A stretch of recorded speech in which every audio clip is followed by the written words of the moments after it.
Okay guys, I'm Dave Canterbury at the Pathfinder School. We are going to continue with our navigation series a little bit here, and what we're going to talk about now is we're going to talk about plugging a bearing in our compass from our map.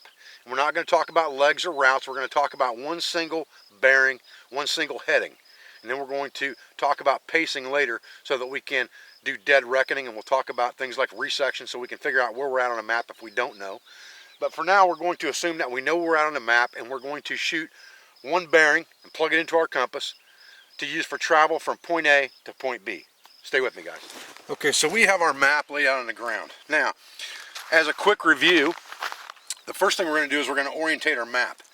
To orientate our map so that our compass matches our map, we have to do two things. Number one, we have to adjust our declination, and we talked about that in earlier videos. We know that it's 6 degrees, so we're going to move our compass 6 degrees or about 3 marks, and that will line us up. Now, I want to show you a little trick on that real quick that you can think about. Here is your declination diagram. All right, I'm going to zoom in on that just a little bit real quick before we can do this. I want to show you guys a little hillbilly trick here. If our compass has a clear base plate on it, and we lay our compass on top of our declination diagram, and we line our lines up in our compass on the inside of our bezel ring with that north arrow, then all we really need to do is turn that compass until the angle matches. In other words, this angle and that angle are parallel to the angle. If we look at that, that should be about 3. Once we do that, we're good.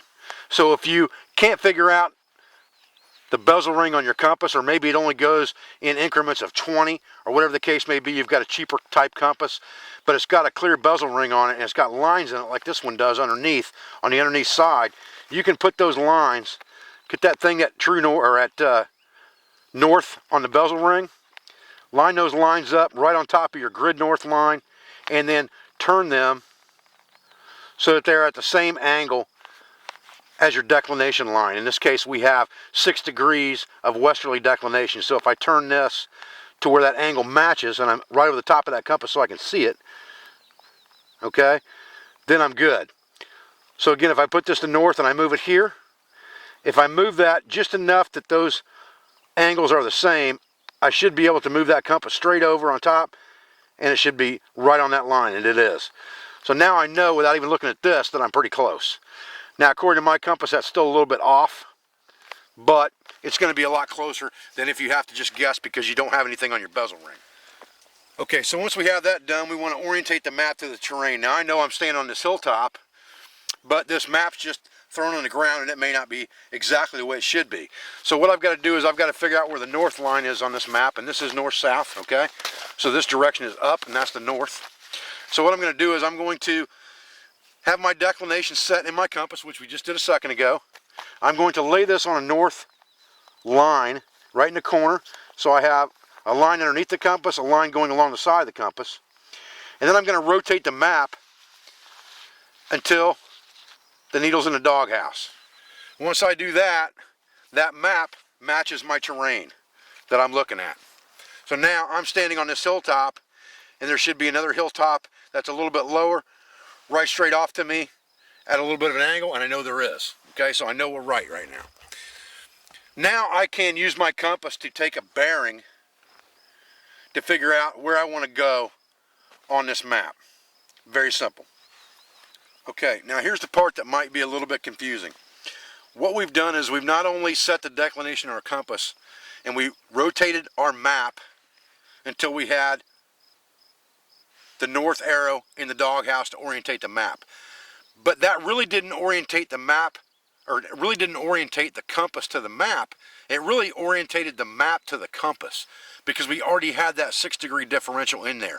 So this map is really sitting 6 degrees off. The map is now sitting at magnetic north with the differential plugged in. So now we don't have to worry about that anymore unless we move the map. So if we're going to take a bearing off this map laying on the ground right now, we don't have to worry about that differential anymore. It's already been compensated for when we move the map. So now all we really have to do is figure out where we want to go. If we're on this hilltop, using the same example as before, and we want to travel to this wetland area, all we really have to do now is lay our compass on the map in the middle of this hilltop. That'll put us about where we're at, into the middle of the wetland area where we want to go. If we're not going to use any kind of a chair rail or anything like that, or if we're not going to use any type of handrails or anything like that, we just want a straight line bearing, we can lay this compass right on here, rotate our bezel ring until the north arrow is in the doghouse. Now all we have to do is pick up our compass and start walking. And we should end up in that wetland area. Let's walk through that one more time. Okay, so walking through this real quick one more time. We have the 6-degree declination plugged into our compass. We have a 6-degree westerly declination. We have it marked at 6 on our compass. We've moved counterclockwise.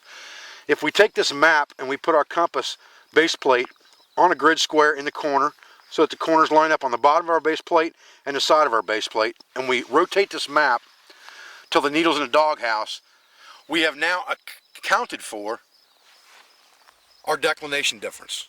We've taken care of that. It's done. We can pick our compass up off of this map, and as long as we don't move the map, we can take our next bearing or make our legs or whatever we're going to do right off of this map.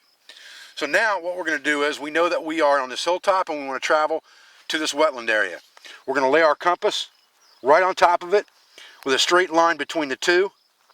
We're going to line up our bezel ring so that the north arrow is in the doghouse again. And that is the bearing that we're going to follow. If we turn left, we're going to be out of the doghouse. If we turn right, we're going to be out of the doghouse. As long as we keep that thing straight, we are going to go exactly where we wanted to go. Okay guys, well, I'm Dave Canterbury from the Pathfinder School, and I hope that was easy enough for you to understand. Basically, that makes it very easy to navigate if you have a map. You can lay that map on the ground, orientate the map, adjust for the GM angle right off the bat, and then you can lay your course on that map right on the ground in front of you, and then follow the bearings. And you can use the same leapfrogging type method that we talked about with a visual bearing. As long as you have that bearing plugged in, you can pick that compass up now, aim it off into the distance at something you can see, and that becomes your new heading. It's going to be in the exact same azimuth line. Close your compass, walk to it, open your compass, do the same thing again. And just keeping that distant object in exactly the same degree bearing line that you had plugged into your compass to begin with, and you'll still walk a straight line and you'll get to your object. I'm Dave Canterbury at the Pathfinder School. I appreciate everything you do for me, for my school, for my family, my friends, affiliates, and sponsors. I'll be back with another video in this series as soon as I can. Thanks, guys.